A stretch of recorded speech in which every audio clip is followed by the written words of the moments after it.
السلام علیکم۔ چلیے سنتے ہیں میری آج کی کہانی۔ رات بے حد تاریخ تھی۔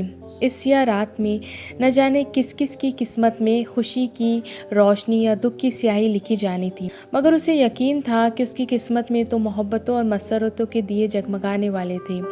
آج نیند آنکھوں سے کوسوں دور تھی۔ ہر بڑھتے لمحے کے ساتھ دل کی دھڑکنیں بھی تیز ہوتی جا رہی تھیں۔ رات جس قدر تاریخ تھی، اسی قدر ہولناک حد تک خاموش بھی تھی۔ سائڈ ٹیبل پر دری ننھی سی الارم کلاک کی ٹک ٹک سوئیاں اس ماحول کو مزید ہیبت ناک بنا رہی تھی۔ اس نے سیدھے لیٹے ہوئے دائیں طرف ذرا سا رخ پھیر کر گھڑی دیکھی۔ 12 سے اوپر کا وقت ہو رہا تھا۔ دائیں طرف والی بڑی سی کھڑکی پر روشنی کا لپکا سا ہوا اور اس کے دل نے ایک بیٹ مس کی۔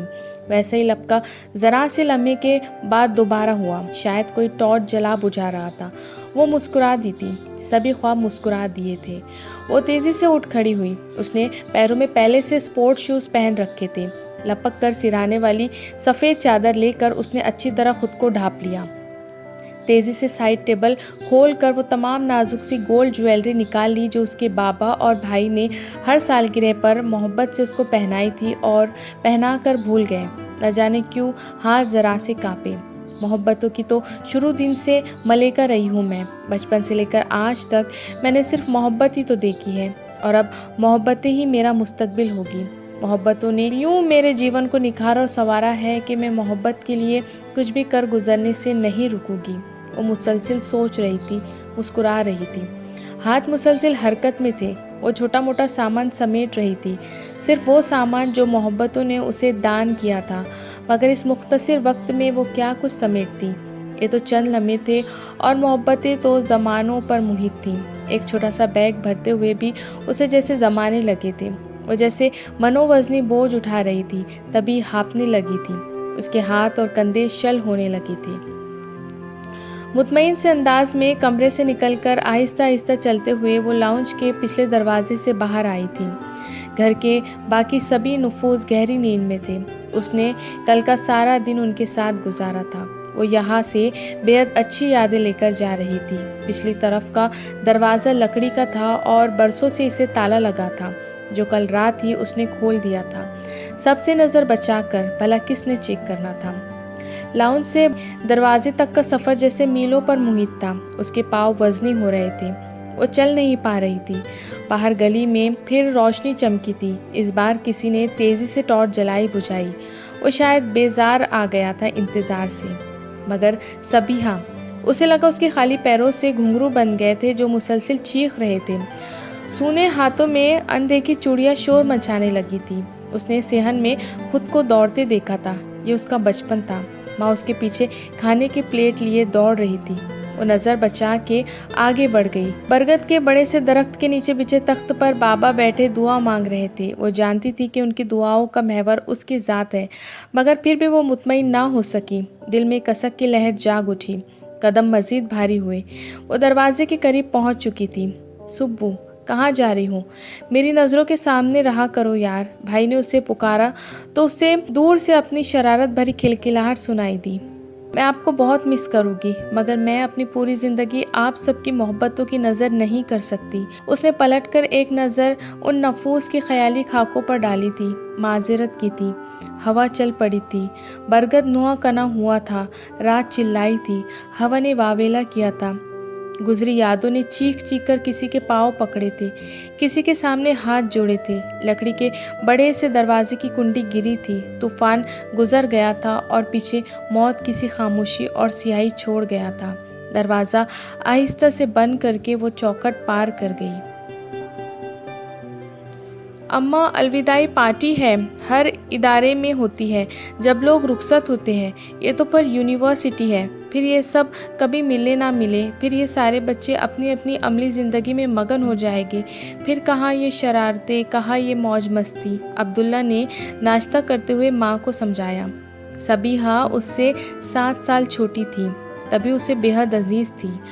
اماں ابا کے ہوتے ہوئے بھی عبداللہ نے ماں باپ کی طرح شفقت سے اسے پالا تھا۔ صبیحہ کو اس کی ہر خواہش پتھر پر لکیر ہوا کرتی تھی۔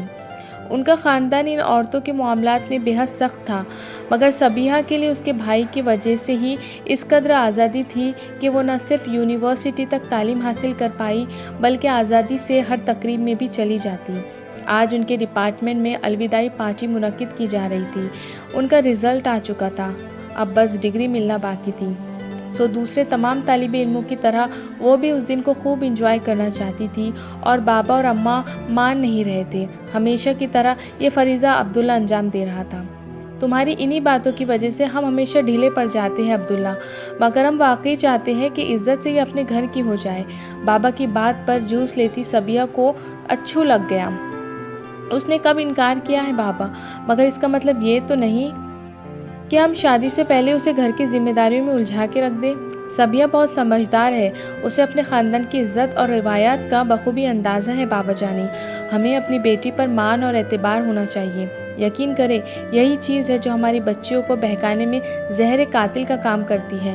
ہم لوگ گھر کا ماحول اس قدر تنگ کر دیتے ہیں کہ بچیاں غیر لوگوں سے جھوٹے مگر میٹھے لب و لہجے میں پناہ ڈھونڈنا شروع کر دیتی ہے۔ میں سبو کو یہ اعتماد دینا چاہتا ہوں کہ یہ وہ لڑکی ہے، مگر ارضا نہیں، میں اسے اپنی ذات اور محبت کا مان دینا چاہتا ہوں بابا۔ وہ پختہ لہجے میں بولا تو صبیحہ نے تشکر بھری نگاہ بھائی پر ڈالی تھی۔ اور میں آپ کو یقین دلاتا ہوں کہ میں اور صبیحہ جتنا بھی پڑھ لکھ جائے اپنے خاندان اور اس کی روایات سے دغا نہیں کرے گے۔ ہم وہی شادی کریں گے جہاں آپ چاہیں گی۔ صبیحہ کا دل ڈوب کر ابھرا۔ تم پر تو مجھے پورا یقین ہے، بس زمانے پر یقین نہیں ہوتا بیٹا جی۔ زمانے کی ہوا بہت جلدی اپنی لپیٹ میں لے لیتی ہے۔ اللہ تم دونوں کو اپنی پناہ میں رکھے۔ اماں نے محبت سے ان دونوں پر دم کیا۔ تو پھر جائے نا بابا جانی؟ صبیحہ نے بےتابی سے پوچھا۔ انہوں نے مسکراتے ہوئے سر ہلا کر اجازت دی۔ وہ تو اچھل ہی پڑی۔ صرف کچھ ہی دیر بعد وہ گاڑی میں بیٹھی بھائی کے ہمراہ یونیورسٹی کی طرف رواں دواں تھی۔ سکندر بھائی مجھ پر بے حد اعتماد کرتے ہیں، میں ان کے اعتماد کو نہیں ٹھیس پہنچا سکتی۔ سمندر کی اٹھتی لہروں میں اس قدر شور نہ تھا جتنا اس کے من آنگن میں بہتے درد کے ٹھاٹے مارتے سمندر میں تھا۔ یہ تم کیا کہہ رہی ہو سبو؟ وہ اس کے سامنے آ کر ٹھہر گیا۔ صبیحہ نے بغور اس کی آنکھوں میں جھانکا، وہاں مایوسی چھائی تھی۔ میں نے کل بہت سوچا، وہ اداس تھی۔ اب سوچا اتنی دور آ کر جہاں بس دو ہی راستے بچے ہیں، زندگی یا موت، زندگی کا راستہ بند کر دوں گی۔ میرے لیے تو بتاؤ کون سا راستہ بچے گا؟ وہ تڑپا۔ لیکن میں اپنے لیے بھی تو وہی راستہ چن رہی ہوں سکندر۔ اس نے نظریں چرائی۔ میرے فیصلے کرنے کا اختیار مجھے نہیں ہے۔ وہ غصے میں آ گیا۔ میں نے کہا نا سکندر کہ میں نے بہت سوچ سمجھ کر یہ فیصلہ لیا ہے۔ بھائی کو مجھ پر اعتبار ہے، مگر پھر بھی ایک بار ضرور ان سے بات کروں گی۔ انہوں نے آج تک میری کوئی بات نہیں ٹالی۔ مجھے پورا یقین ہے کہ یہ بات بھی نہیں ٹالے گے۔ وہ منا لے گے بابا اور اماں کو، مجھے یقین ہے۔ وہ ضرور میری پسند کا خیال رکھے گے۔ وہ پر امید تھی۔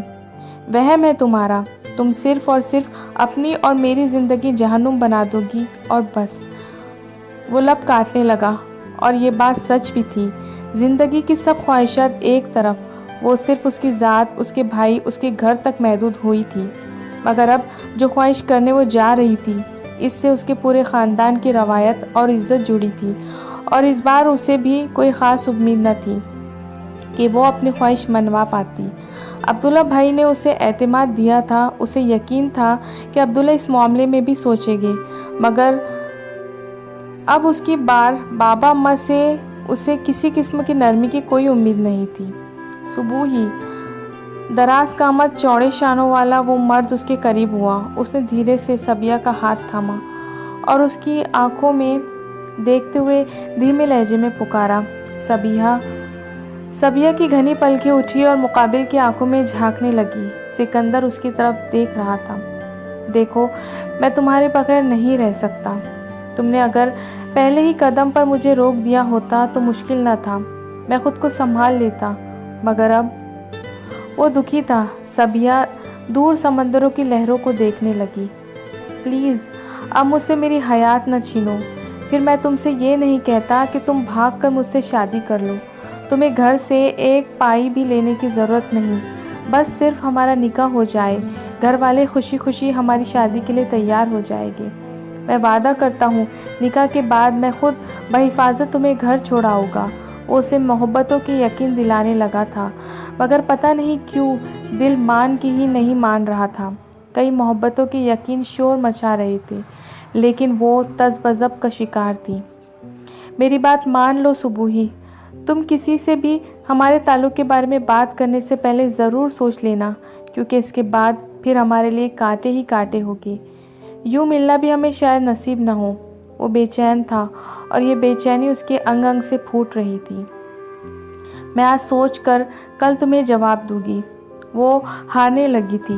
مقدر اور انسان میں ایک مرتبہ پھر جنگ چھڑنے والی تھی۔ ایک انسان پھر سوچنے لگا تھا کہ اپنا مقدر خود بنا لے یا پھر اپنے مقدر پر شاکر ہو جائے۔ آج شام سے ہی گھنے بادل چھائے ہوئے تھے۔ دن میں بھی اس قدر تاریکی تھی کہ رات کا سماں معلوم ہوتا تھا۔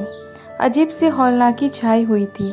کبھی کبھی دور چمکتی بجلی روشنی کر دیتی، مگر اس کے بعد تاریکی میں مزید اضافہ ہی محسوس ہوتا۔ اس نے آج کا سارا دن گھر والوں کے ساتھ گزارا تھا۔ اماں کی سر پر تیل کی مالش کی تھی، پھر ان کا سر دھویا، ان کے پاؤں صاف کیے۔ بابا کے ساتھ کتنی ہی مدت کے بعد کیرم کھیلتی رہی، فرمائش کر کے بھائی کو سیر پر لے کر گئی اور کئی گھنٹوں تک وہ باہر گھومتے رہے تھے۔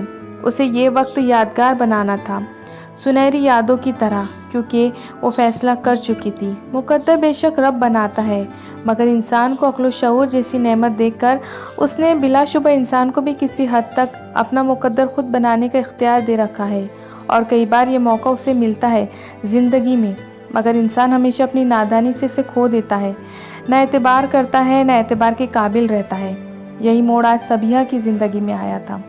ایک طرف وہ محبتیں تھیں جن کی ساری زندگی صرف اس کی خوشی اور رضا کے گرد گھومی تھی، اور ایک وہ محبت کہ جو صبیحہ کے خیال میں اس کی ساری زندگی تھی۔ یہ محبتیں ازلی تھی، اسے قدرت نے دان کی تھی، اور دوسری محبت کو وہ بھی قدرت کا تحفہ سمجھ کر ٹھکرانا نہیں چاہتی تھی۔ رات تاریک تھی، سو ہر لمحہ ورق سیاہ کی مانند ہی رہا۔ عزتیں کرلائی، محبتیں تڑپی اور اعتبار کی لاشیں پر ماتم ہوا، مگر صبیحہ نئی زندگی کے سپنے سجائے سب کی مورتیوں پر پاؤں رکھ کے گھر کی دہلیز پار کر گئی۔ آج تو گلابی رنگ میں بے حد نکھر رہی ہوں۔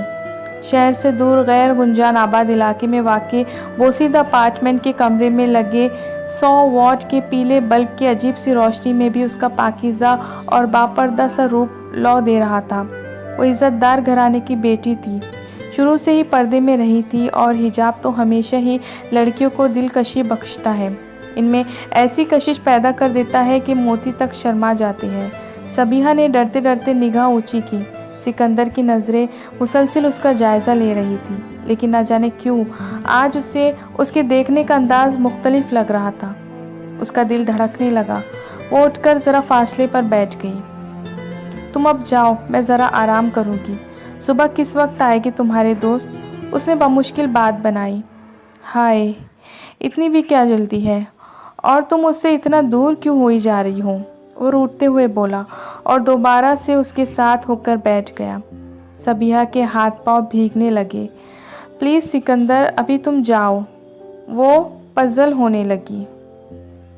اتنے قریب آ گئی ہو، اب کیسی شرم، کیسی حیا!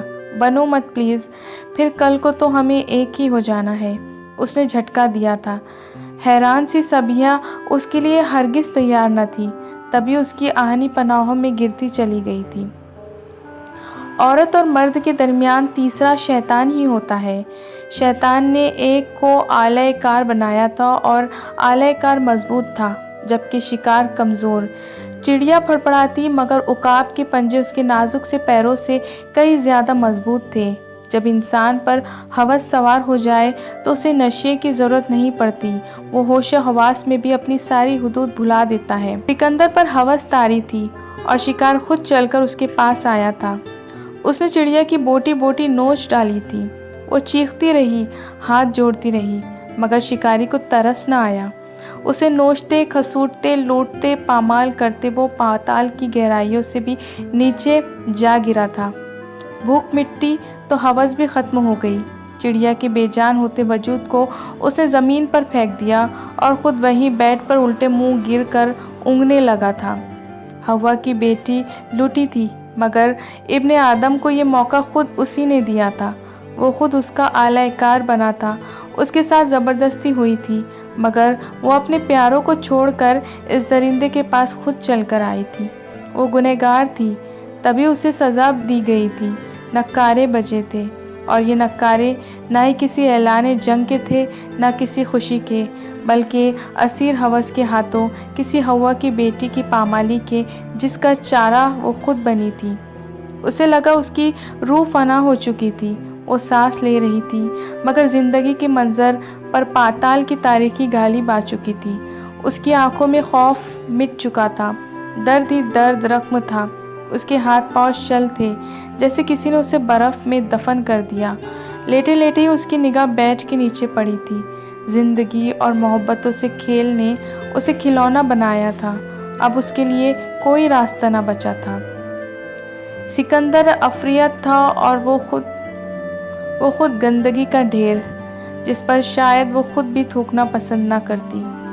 وہیں پڑے پڑے بے جان لاش بنے وجود نے ایک مرتبہ پھر رب کی قدرت کو پکارا اور اپنے مقدر کا فیصلہ اپنے ہاتھوں میں لیا تھا۔ بیڈ کے نیچے پڑی چوہے مار دوائی کو اس کے بے جان وجود نے بڑی مشکل سے حاصل کی تھی۔ وہ جانتی تھی یہ اپارٹمنٹ سکندر کا ذاتی تھا، وہ اس سے کچھ انتقام تو لے ہی سکتی تھی۔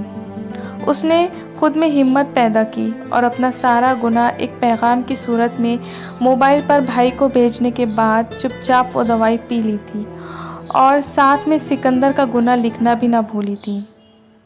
روح کی چڑیا کے پر پھڑپڑانے لگی، پرواز اس بار موت کی تھی، مگر عزت کے مرتے وقت جو دکھ، جو کرب اس کے وجود نے سہا، یہ درد بہت کم تھا اس کے مقابلے میں۔